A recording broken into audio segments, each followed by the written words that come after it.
Yes, sir.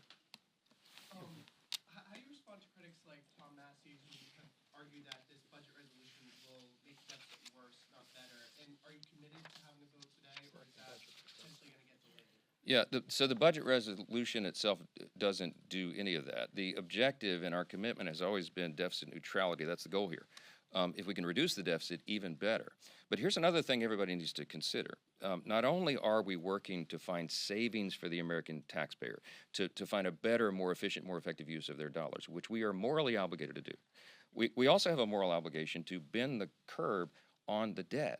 All of your children, all of our children and grandchildren are going to be saddled with the debt that we're spending right now. It's $36 trillion federal debt. The deficits have ballooned. We have to change that trajectory.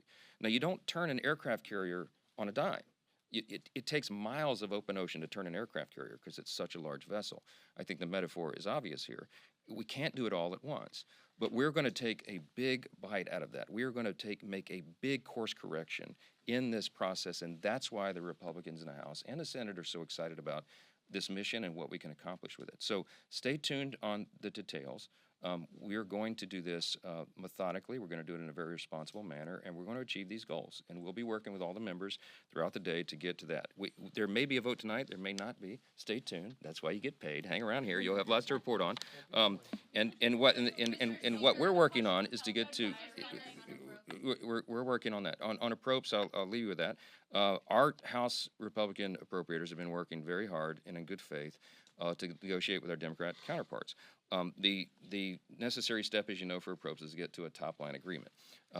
Chairman Tom Cole addressed the House Republicans this morning on the latest developments about how we may be getting close to a number on that. The problem is the Democrats have added something new and different that's never been part of this before.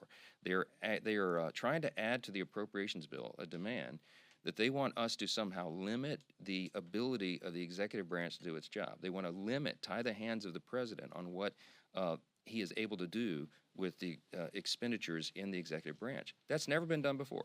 House Republicans, as egregious as the actions were of the previous president, Joe Biden, as unconstitutional and outrageous as they were, we never proposed using the appropriations process to tie the president's hands. It'd be, I think, a gross separation of powers violation and a terrible precedent for Congress to engage in. So